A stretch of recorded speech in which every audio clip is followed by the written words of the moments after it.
Hello, everyone. Welcome to my office, and thank you very much for joining me for the last session of the day. I'm Helen Reynolds, Hel Reynolds, to my friends, and if you're watching this, then you're a friend. And I'm going to talk to you a little bit about leadership in the internal comms from a different perspective, and using some visuals. So I'm going to go into my slides because I've got a few things to show you. And we'll make a start. Sure. Yeah. So I've called this Drawing Conclusions, and it's mainly because it consists of my cartoons, which I will tell you about now. Yes, Prynhawn da. I'm based in Wales, and that is Welsh for good afternoon. If you've got any Welsh people watching, give me a Prynhawn da back. And I'm going to just describe a bit about where I'm coming from before we get into the fun bit of this, really. I am a communications trainer, so I have probably the nicest job you can possibly have. I go around and work with comms teams to mainly help them to get better at strategy with social media and particularly content, and that can be talking to staff audiences or external audiences. As an advisor, as someone who goes in and helps organisations, so there's formal training and then there's more kind of informal stuff that I'll do that helps comms teams. Every week I'm with a different organisation. I have plenty of repeat clients, but every week I'm usually seeing someone different, a new person to look at, work out their culture, understand their problems, and see how things work. And I see all sorts of things. And I think, obviously, I always anonymise or kind of look for patterns and what's going on rather than describe particular stories of things that I've come across. But lots of what I see is very common, lots of issues to do with culture, communication problems. And I'm going to talk about how we can just get better as leaders if we understand them and some of the things we can do to do that. I do cartoons for the Institute of Internal Communications magazine called Voice. So I thought I may as well use, as you may have seen them somewhere else, you may have seen them in that magazine if you subscribe. I thought, I'll use these for this presentation. So the main thing I describe this cartoon as being pretty much describing everything that I do for a living. So I'll describe it to you. I need you to make this go viral for me, Susan. What is it? My strategic framework for engaging stakeholders. So many of the people that I train and work with have got this kind of issue where they've got some of the most dry and boring material to communicate. Sometimes with staff, sometimes with, there's usually someone, a boss somewhere who says, oh, the audience is everybody. And you're kind of putting your head in your hands and going, the audience can never be everyone. We can't talk about this to everyone. So what I do is not only help make dry subjects a bit more palatable, but look at working out what your audiences want and how to get them engaged and how to get them to actually click, like, and share on a lot of content. And that sharing can be word of mouth as well as online methods. But that is what I do. And this cartoon represents the kind of thing that I do with cartoons. I find an issue and I try to visualize it and tell that story in as quick a way as possible. And I think this is a really good skill, actually, for all sorts of communicators, to be able to pinpoint something that people recognize and be able to very quickly communicate it.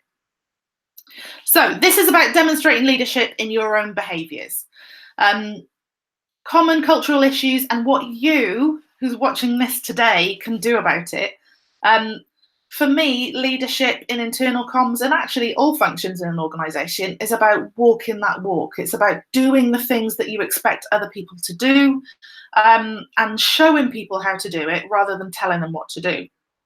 These approaches that we're going to talk about in this short session will be, I suppose, they're good for organisations, but they do help us get better at what we do. And you can tell me what you think about these at the end of this. So the first cartoon that I'm going to talk about is called The Curse of Busy.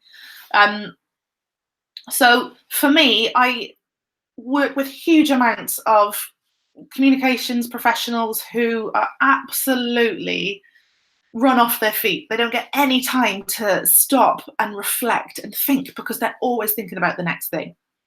So in this cartoon, we're looking at having a break versus not having a break, basically. And so many people skip breaks in their work environment. It's just become a thing. It's become normalized. I know I had this issue myself where it was just easier to eat lunch at my desk. And then after a while, I just forget to bring my lunch. And then you just realize you hadn't eaten all day. You hadn't taken a walk. I've been sitting on a chair all day. And my big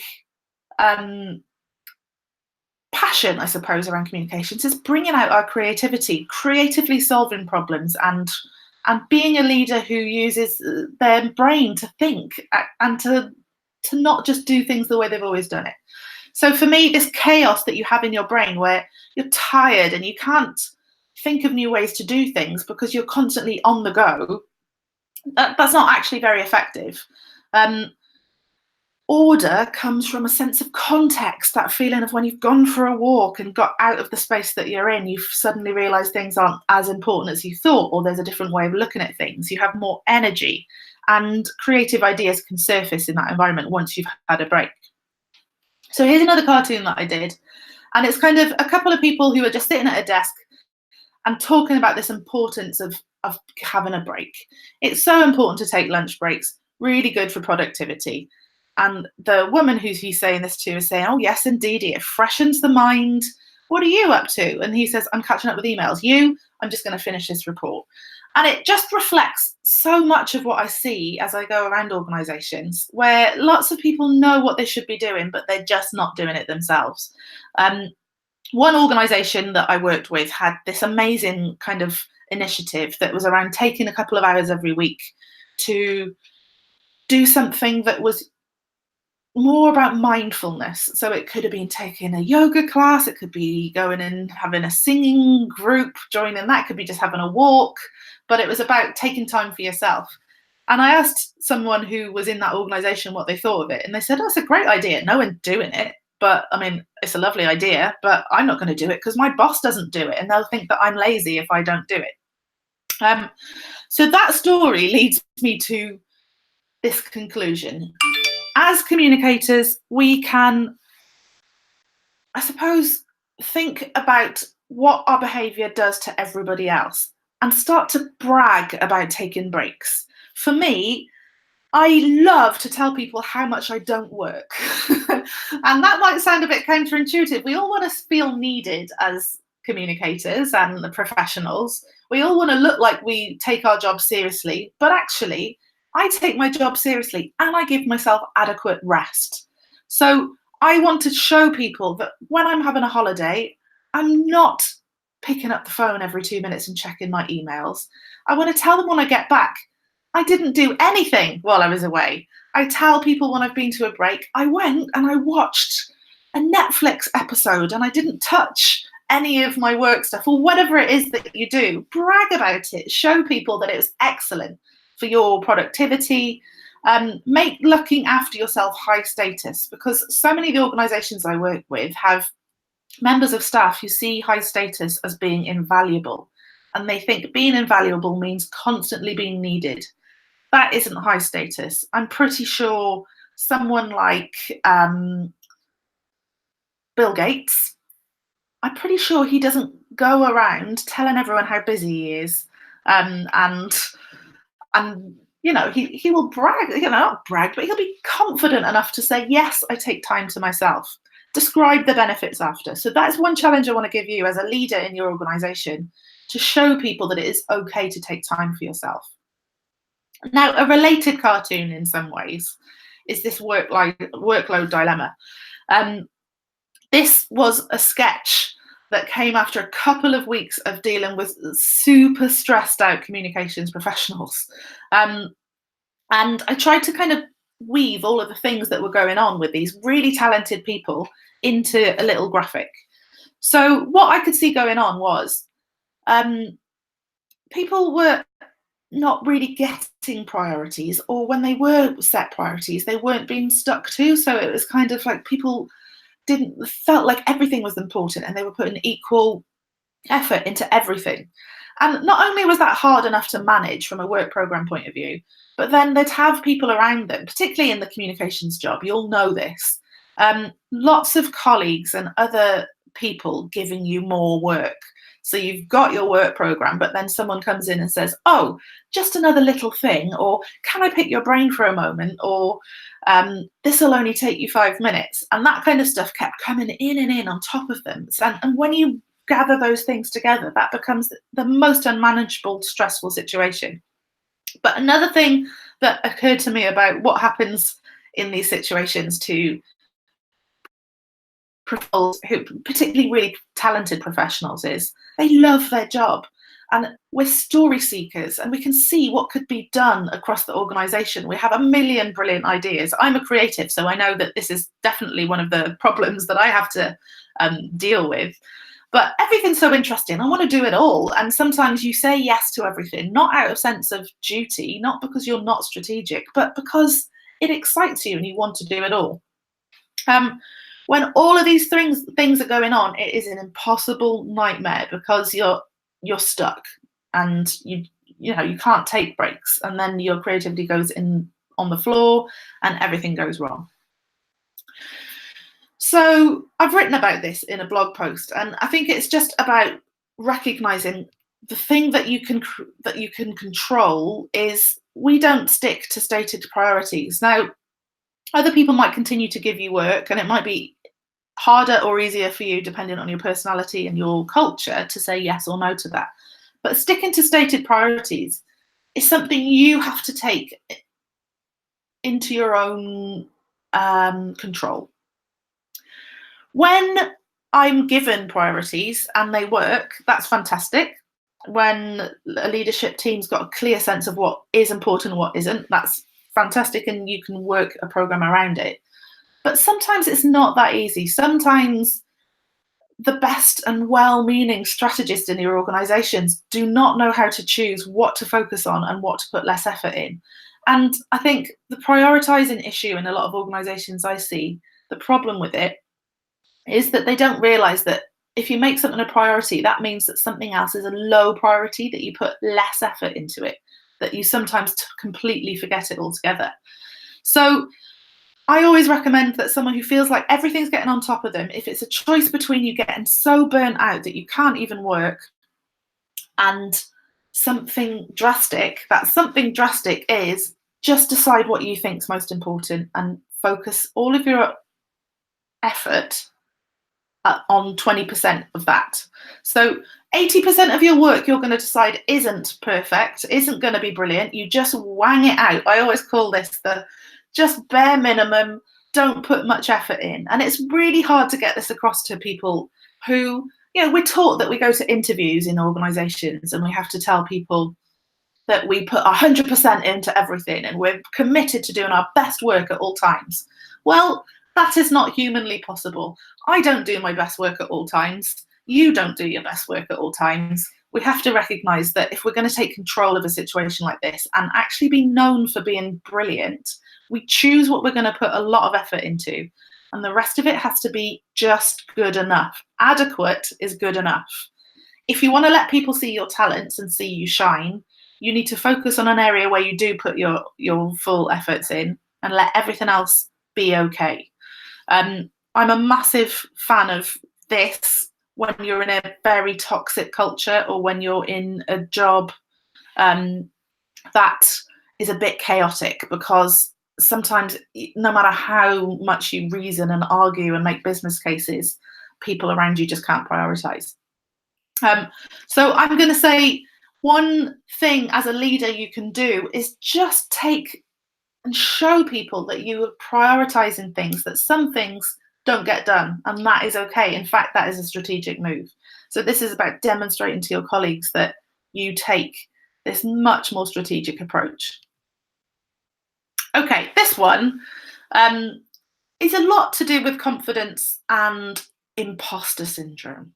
So a lot of cultures that I come across are risk averse. And this cartoon kind of describes what happens when the risk aversion happens in too much. So this is me in a coffin waiting to be 100% sure. Most of the work that I do, particularly because any communications professional is doing some work that is creative, that is going to have a response and a reaction that you can't predict. If you wait to be 100% sure, then nothing good will ever happen. Sometimes when we're not confident, when we're not sure if we should do it or not, we're thinking about all the worst case scenarios, all the things that might go wrong if we do it, and then you end up making things so bland. So you make decisions that are just about not shaking the boat, just about keeping the peace. That's the opposite of what we want to do as communicators. As communicators, we want to stand out, and actually all disciplines want to have people's attention, make them think, talk about things they're interested in.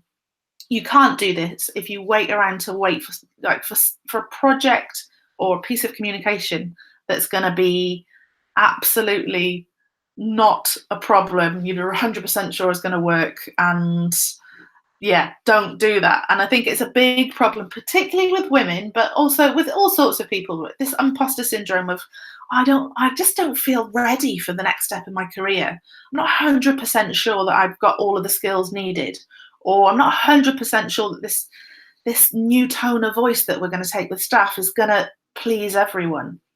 Well, don't wait for that. I saw someone from the communications department in Innocent Smoothies talk, and she had this amazing attitude of like, if you're 70% sure, go for it, because there is a level of trust that's given to staff to say, if you think this is going to go right, then do it. It helps us make bolder decisions. This is the thing about leadership. You do this first, you make the bolder decisions. You do things that others feel are probably not 100% pinned down as going to work, then you embolden everyone else around you. This is an absolute thing that you can't teach people internally. You can't tell people we're now a fail fast culture. You can't tell people everything that you do is fine and you should be more confident and you should be more innovative when you're not doing it yourself. You have to demonstrate it first. Too much risk aversion makes everything really bland and mediocre. And the biggest risk often is staying the same, doing things how you've always done them. Being 100% sure about stuff means that you've probably done them 100 times before and possibly they don't work anymore. And in a changing, fast-moving environment, you have to get more confident with being 70% sure before you do things. So, drawing conclusions in leadership. I want you to go off and brag about your breaks. I want you to make your own priorities and don't wait until you're 100% sure. And another thing that would be nice if you did would be if you signed up to my Comms Creative Club. So I have a newsletter and a Facebook group that's all about bringing out the creativity in communications professionals. We're all learning this as we go along. It's a really lovely kind of encouraging and inspiring kind of vibe in the groups. And my monthly newsletter, we have kind of a challenge every month, or actually there's not been one the last months, but every issue that comes out, there is a challenge that helps you to just try a little creative new technique that you might be able to use in your work later on. But I think that is the end of my talk. I'm just going to present to everyone. I'm trying to come back to say a little goodbye with my face. Here I am, hello. Yes, and today was a great day where I had a huge cold sore where I was presenting to lots of people online, so thanks very much, body, for that. Any questions, I would love to hear them. And I'll see you in the chat room, and have a wonderful evening, everyone. Thanks very much.